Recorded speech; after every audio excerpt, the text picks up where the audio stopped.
Save and సగ్గుబియ్యం పాయసం ఈజీగా పర్ఫెక్ట్గా ఎలా రెడీ చేసుకోవాలి ఈ వీడియోలో చూడండి. ముందుగా స్టవ్ మీద గిన్నె పెట్టి సగ్గుబియ్యం వేయించుకోవాలండి. నూనె వేయకుండా, నెయ్యి వేయకుండా ఇలా వేయించుకోవాలి.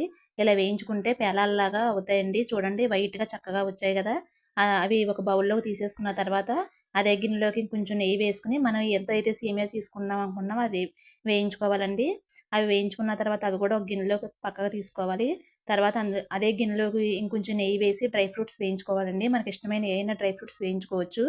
ఇప్పుడు ఆ గిన్నెలోకి పాలు పోసి ఆ పాలలో నేను కొంచెం కుంకుమ పువ్వు వేసానండి. కుంకుమ పువ్వు వేసి ఒకసారి పాలు పొంగొచ్చిన తర్వాత వేయించి పెట్టుకున్న సగ్గుబియ్యం సేమియా కూడా వేసేసి ఒక మధ్యలో కలుపుకుంటూ ఉడికించుకోవాలండి.